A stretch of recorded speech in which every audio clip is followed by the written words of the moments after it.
दोस्तों welcome to Majid ग्रा YouTube channel. Mobile phone repairing course की अगली वीडियो के साथ आपकी खिदमत में हाज़िर हूं। दोस्तों इस वीडियो के अंदर मैं आपको किसी भी मोबाइल फ़ोन की माइक्रो यूएसबी जैक तब्दील करना मैं सिखाऊंगा। जैसा कि अगर आप देखें तो ये है इस मोबाइल फ़ोन का माइक्रो यूएसबी जैक फ़ीमेल और ये है इसका माइक्रो यूएसबी जैक मेल। सबसे पहले दोस्तों नोट फरमा लें कि बहुत सारे मोबाइल फ़ोन्स और बहुत सारे डिजिटल गैजेट्स जो हैं, कैमरे हैं और MP3 प्लेयर्स हैं, मुख्तलिफ हैं, उनके अंदर सब के अंदर माइक्रो यूएसबी जैक जो है वो आता है और सबका तरीकाकार एक ही है, उनमें फ़र्क नहीं है। मसलन कि अगर एक मोबाइल फ़ोन का आपको तरीका आ गया तो फिर आप किसी भी गैजेट का जो है तब्दील कर सकते हैं। तो दोस्तों सबसे पहले जब आपके पास मोबाइल फ़ोन आता है शॉप के ऊपर तो आपने ये नहीं कि कस्टमर ने कहा है कि जी इसका माइक्रो यूएसबी जैक ख़राब है या चार्जिंग नहीं करता तो आप डायरेक्ट जो है उसका चेंज करना शुरू कर दें। तो आपने क्या देखना है कि क्या वो मोबाइल फ़ोन डेड तो नहीं। अगर डेड है तो उसकी बैटरी को थोड़ा सा चार्ज करके उसको ऑन करके देख लें कि क्या ये ऑन भी होता है कि नहीं। या अगर फॉर एग्जांपल के गाहक कहता है कि यार इसकी बैटरी बिल्कुल ख़त्म हो गई, बिल्कुल ठीक चलता है, तब आप जो है आगे चल सकते हो, उसका जैक तब्दील कर सकते हैं।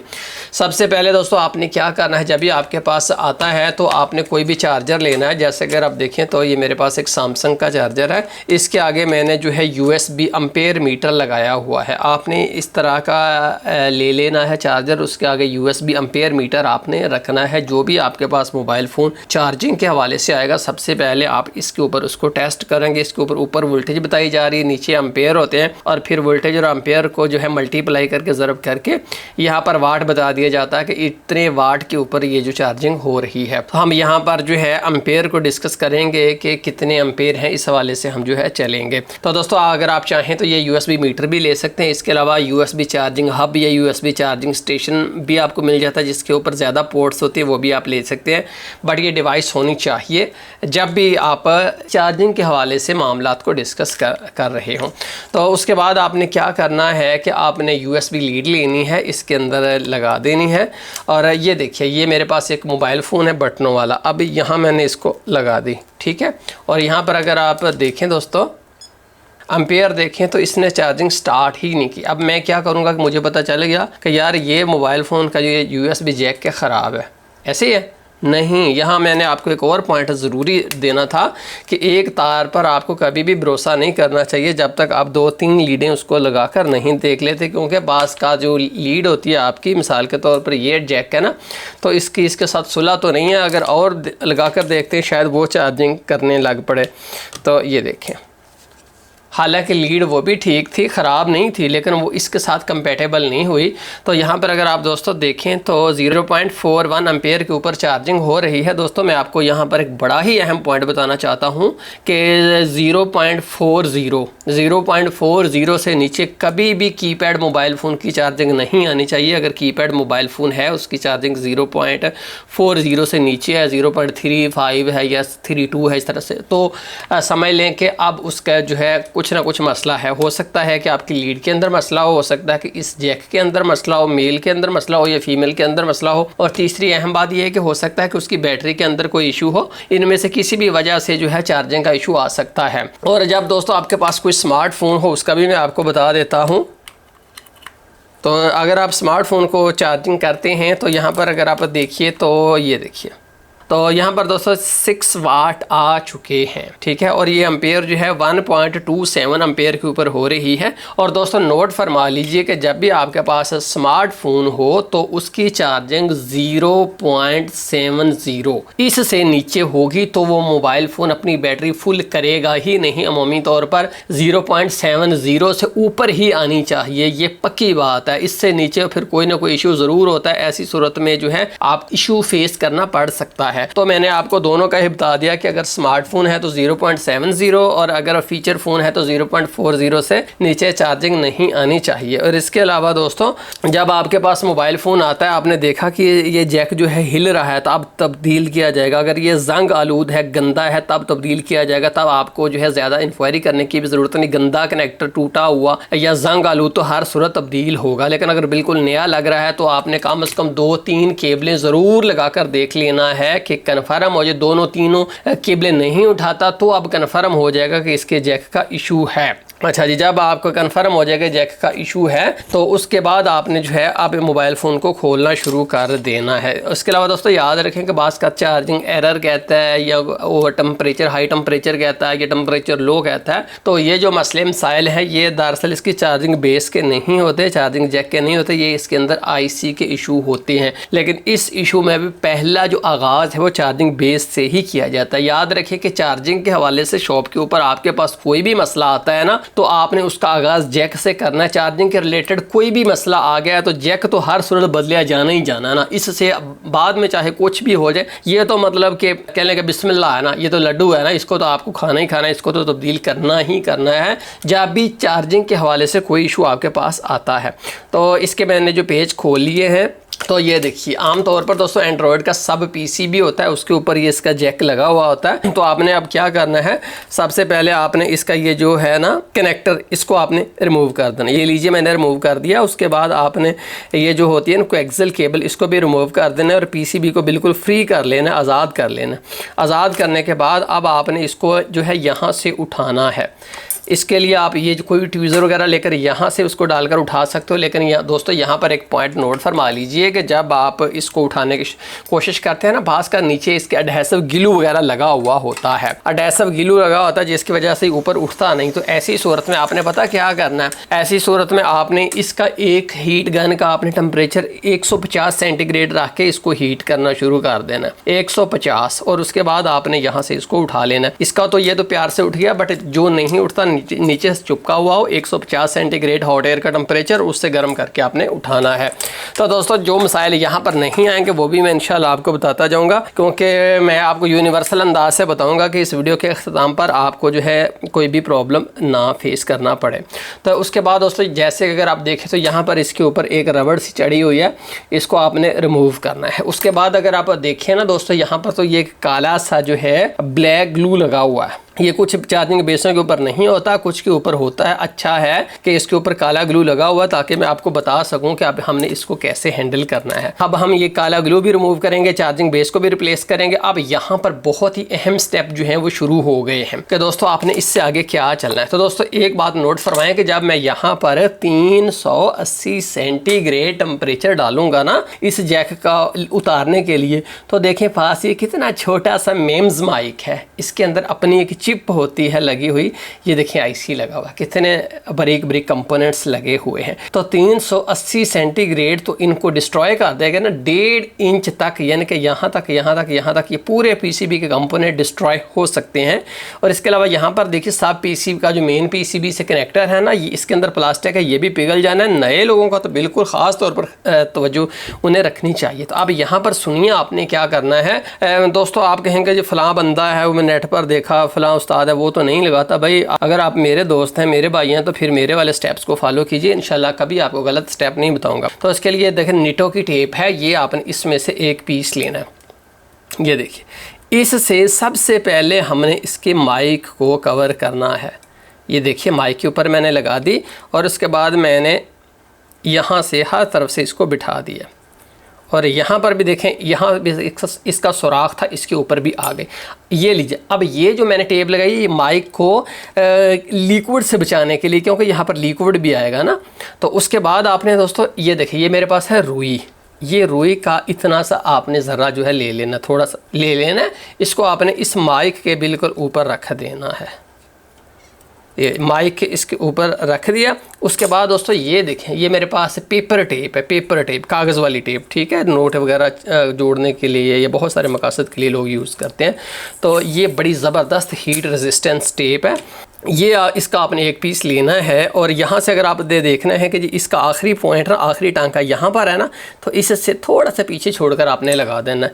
आपने इसको कंपोनेंट बचाने के लिए नहीं लगाना कि आपने इसको चार्जिंग बेस को छोड़ कर ना बाकी हर चीज़ को आपने कवर कर देना। पीछे से कर लिया और उसके बाद ये देखिए जी, ये आपने कवर कर लिया। फिर आपने एक और पीस लेना है। वहाँ पर मैंने रुई पता क्यों ली थी दोस्तों, कि माइक बहुत सेंसिटिव होता है, बाकी कंपोनेंट तो खैर है, बट माइक के तो पास से भी हीट चली जाए ना तो बहुत ज़्यादा ख़राबी हो जाती है। माइक हमेशा के लिए परमानेंट डेड हो जाता है और फिर काम हमारा और बढ़ जाता है, गाहक से हमारा फड्डा बन जाता है। तो इसलिए आपने, आपसे काम हो या ना हो ले, बट आपने काम को बढ़ाना नहीं है, काम को बढ़ने नहीं देना। तो इसलिए ये देखें 2 टेपें मैंने दोनों तरफ लगा दी। अब एक पीस मैं लेकर इसके पीछे वाले जो कंपोनेंट्स हैं उनको भी मैं जो है कवर करूँगा।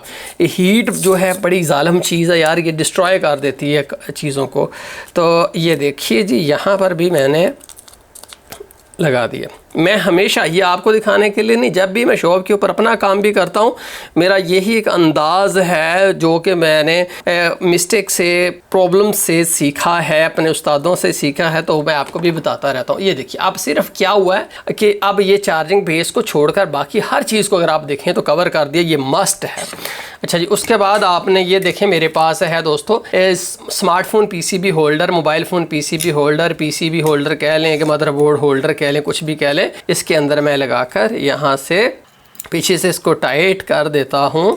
ये पीसीबी होल्डर आपके पास अच्छी क्वालिटी का होना चाहिए। कोई भी दोस्तों आप लें पार्ट तो अच्छी क्वालिटी के लिए। उसके बाद आपने यूँ इसे अपने पास सामने बिल्कुल जो है रख लेना है। उसके बाद अगर आप देखें तो ये मेरे पास ये देखें, ये ग्लू रिमूवल टूल है। ये देखें तो आगे से इसका अगर आप देखें तो किस तरह की इसकी शॉर्प है। तो ये आपने ग्लू रिमूवर टूल है ना, ये नहीं तो आप ट्यूज़र वगैरह भी यूज़ कर सकते हो, कोई मसला नहीं है। और अब आपने जो काला ग्लू है उसको रिमूव करना है। आपने टेम्परेचर रखना है 250 सेंटीग्रेड, और जो हवा है वो आपने कुल जितनी आपकी मशीन की है उसका 30% रखना है। मसलन मशीन की हवा 100 है ना, तो आप 30 रख लो। अगर उसकी हवा 200 है तो आप 60 रख लें।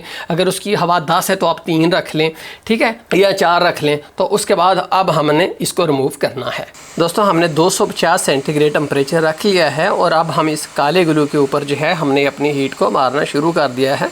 हम यहाँ पर 1 मिनट हीट इस काले ग्लू के ऊपर अपनी SMD को हिला हिला कर मारते जाएंगे। जब आप दोस्तों आप 1 मिनट यहाँ पर इसको हीट देते रहेंगे तो उसके बाद ये जो ग्लू है काफ़ी नरम हो जाएगा, क्योंकि पहले तो ये बहुत सख्त होता है, लेकिन 1 मिनट हीट देने के बाद ये नरम हो जाएगा। तब आपने जो है इसको स्लो खुरचना शुरू कर देना है। जैसा कि अगर आपको नज़र आ रहा होगा यहाँ पर दोस्तों, नोट फरमा लीजिए कि आपने जल्दी नहीं करनी, आपने स्लो ऐसा और देखते बूझते समझते हुए चलना है। अगर आप ज़ोर लगाएंगे तो आपका ये जो ग्लू रिमूवल ब्लेड है ना, ये आगे से टेढ़ा हो जाएगा। आपको पता है ना कि बड़ा ये आगे से नाजुक होता है, तो इतना महंगा ब्लेड है। अगर यहाँ पर मैंने चालाकी करके बड़ी जल्दी करने की कोशिश की तो ये मैं अपना ब्लेड जो है इसको ख़त्म कर दूँगा, ब्लेड मेरा ज़ाय हो जाएगा। मुझे आपको वैसे भी अंदाज़ा ही होता है, ज़िंदगी में हमें एक्सपीरियंस होता है कि यार ये चीज़ जो है इस पर इतना ज़ोर लगेगा तो ठीक है, इससे ज़्यादा लगेगा तो ये टूट जानी है। यही चीज़ है आपको ये तोड़ कर नहीं सीखना, आपको पहले ही पता होना चाहिए कि यार ये नाजुक होता है, ज़ाहिर है कि टूटना ही टूटना है। अगर मैं इसको पर ज़्यादा अपना वज़न दूंगा तो ज़ोर इस पर दूंगा। और इसके अलावा दूसरी ये है कि आपने इससे खुरचना है ना जब, तो ये नहीं कि बोर्ड को आप खुरचना शुरू कर दो, प्रिंट या आप जो है उसके खेड़ दें, यहाँ बोर्ड के ऊपर मैं रख के यूँ इसको खिरचूँ और नीचे जो इसकी प्रिंटिंग है पीसीबी की वो भी मैं डिस्ट्रॉय कर दूँ। ऐसा नहीं होना चाहिए। तो नए लोग जो हैं उनसे अक्सर गलती तो ज़रूर होती है, गलती से ही अपनी वो सीखते हैं, ठीक है, गलती पॉसिबल भी है। बट देखिए जब मैं आपको पॉइंट बताता हूँ तो फिर आपको वो पॉइंट नोट कर लेना चाहिए। वो मिस्टेक तो कम से कम इतनी ज़्यादा नहीं होनी चाहिए ना, जो मैंने बताया कि यार ये मिस्टेक आपसे हो जाएगी। तो जैसा अगर आप देखें तो यहाँ पर मैंने पॉइंट जो हैं ये सारे के सारे निकाल लिए हैं। ये लीजिए दोस्तों, जैसे अगर आप देखें तो सारा ग्लू जो है वो रिमूव हो चुका है। अब हमने इसके ऊपर पेस्ट लगानी है। ये देखिए पेस्ट है, इसको दोस्तों क्या इसको बोलते हैं दोस्तों सोल्डरिंग फ्लैक्स, इसको सोल्डरिंग फ्लैक्स बोलते हैं। जैसे अगर आप देखें तो ये टीके के अंदर है, ये जो है ये बहुत सस्ती है, 50 रुपये की मिल जाती है। लेकिन अगर आप दूसरी देखें तो ये मेरे पास से मैकेनिक की है, काफ़ी महंगी वाली में है मैकेनिक की। तो मैं महंगी वाली जो है बहुत कम यूज़ करता हूँ, ख़ास जगहों पर यूज़ करता हूँ। जैसे जब मैंने रफ़ यूज़ करना हो तो फिर मैं ये वाला जो है फ्लैक्स पेस्ट ही यूज़ करता हूँ, सोल्डरिंग फ्लैक्स। तो मैं इसको जो टीके वाली यूज़ करता हूँ, क्योंकि टीके वाली जो है इसके अंदर गंद मंद वगैरह नहीं जाता। तो ये लीजिए थोड़ा सा आपने लगाना है, बहुत ज़्यादा लगाने की ज़रूरत नहीं है। अब यहीं पर आपने अपना टेम्परेचर जो है वो बढ़ा कर देना है 380 डिग्री सेंटीग्रेड। और ये देखिए ये मेरे पास ट्वीज़र है, इससे आगे मैंने बेस को पकड़ लेना है। तो दोस्तों यहाँ पर आप एक पॉइंट नोट फरमा लें कि आपने इसको हीट करते रहना है और इसको ट्राई करते रहना है। लेकिन अगर ये ऊपर नहीं उठता तो आपने ज़बरदस्ती इसको ऊपर नहीं खींचना, आपने इसको हीट करते रहना। जब ये खुद अपनी मर्ज़ी से आप ज़रा सा उठाएँगे तो खुद ऊपर आएगा, तभी आपने उठाना है। जो नए लोग हैं वो क्या करते हैं कि वो थोड़ी देर हीट कर लेते हैं, पॉइंट अच्छे तरीके से मेल्ट नहीं होते। जब वो ऊपर उठाते हैं तो इसके पीछे जो जितने पॉइंट हैं जो बोर्ड से इसके कनेक्टेड होते हैं वो सारे के सारे पॉइंट टूट जाते हैं और यहाँ पर काम बहुत ज़्यादा बढ़ जाता है। तो इसलिए आपने तसल्ली रखनी है। 380 सेंटीग्रेड रखने के बाद आपने 2 मिनट तक 3 मिनट तक भी आपको वेट करना पड़ता है तो आप कर लीजिए, बट आप ज़बरदस्ती इसको उठाने की कोशिश मत कीजिए वरना इसके सारे पॉइंट टूट जाएंगे।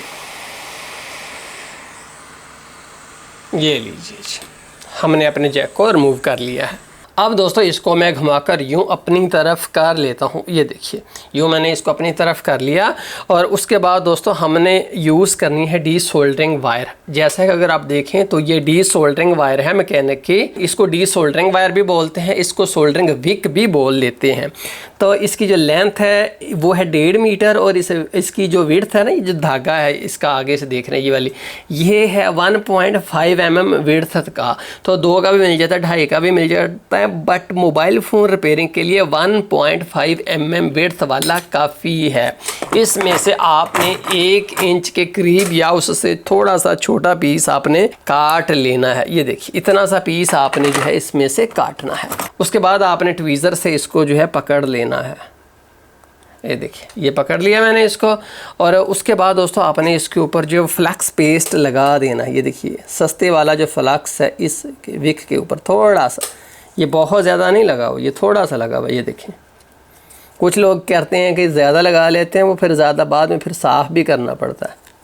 ये लीजिए, इतना सा आपने जो है लगा लिया। अब जैसा कि अगर आप देखें तो ये बहुत सारे यहाँ पर पॉइंट है जिनके अंदर सोल्डर जो है वो फंसा हुआ है। अब हमने इनको खाली करना है। तो उसके लिए आप दोस्तों 420 सेंटीग्रेड टेम्परेचर पर सोल्डरिंग आयरन लेंगे। सोल्डरिंग आयरन ये है मेरे पास।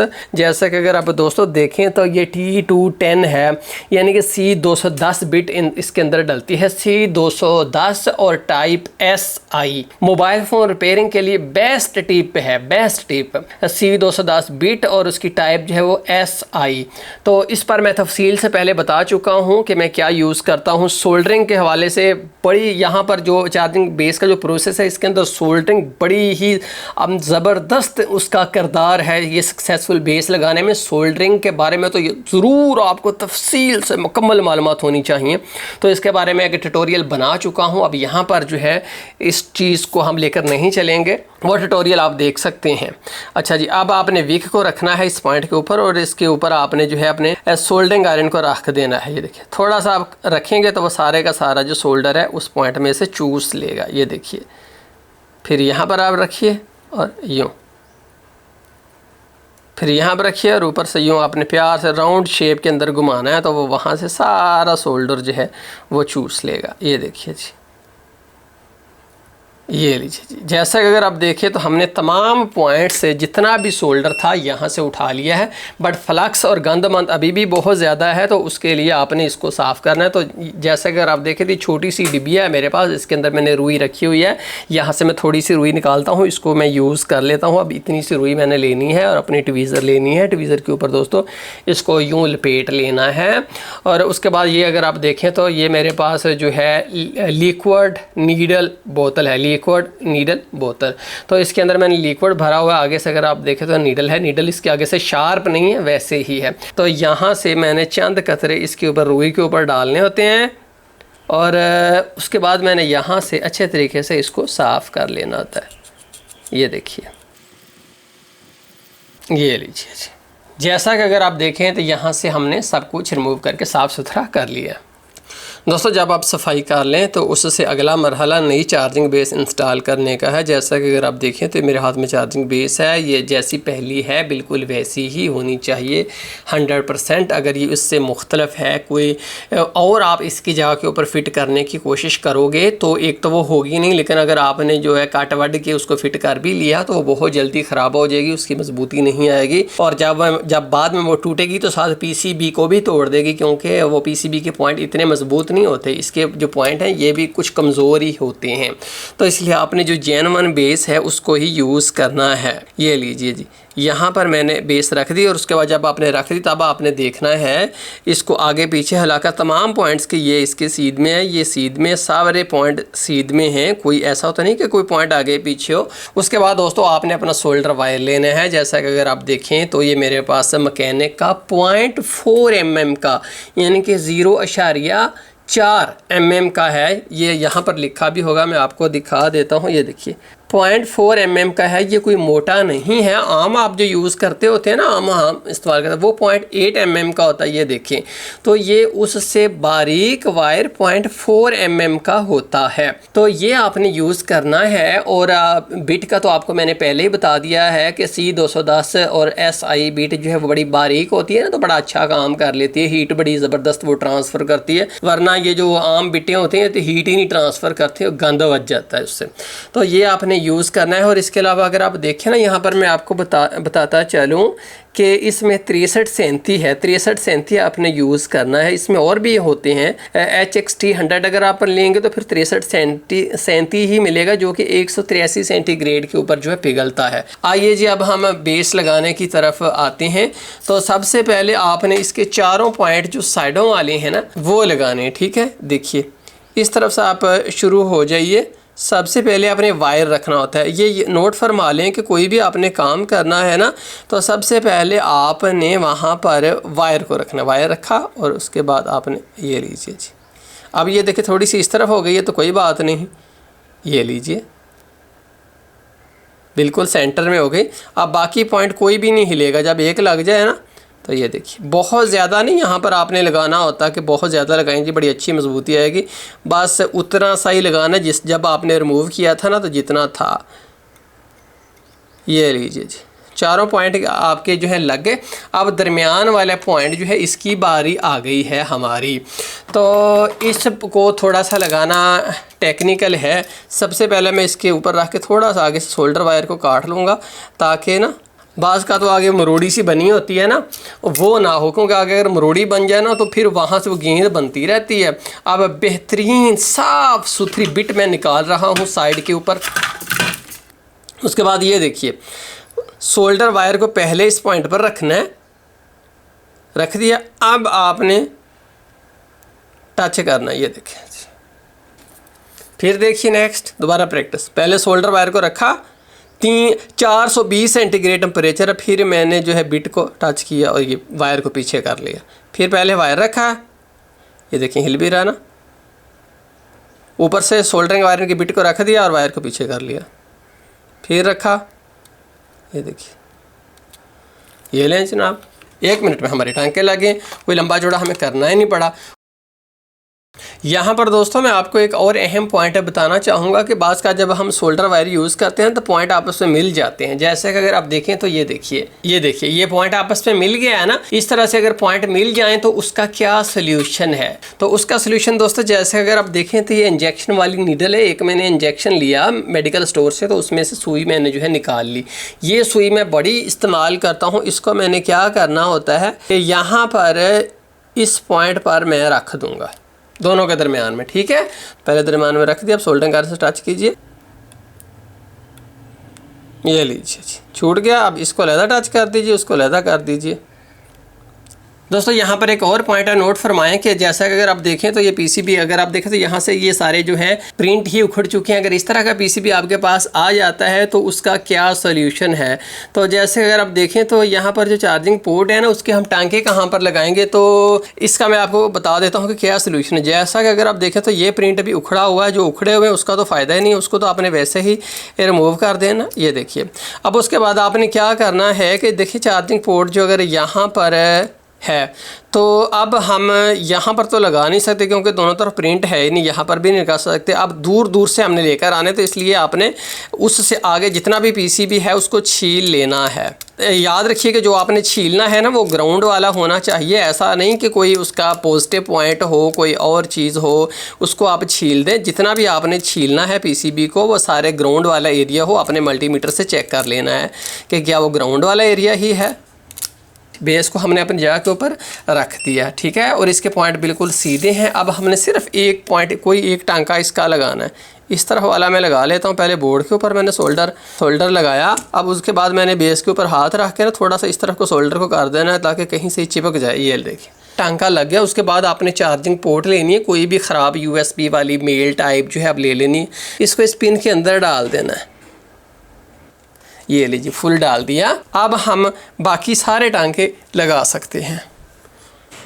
इस तरफ वाला लगा लीजिए, इस तरफ रखिए, इस तरफ से भी लगा लीजिए, इस तरफ वालों का और पक्का कर लीजिए।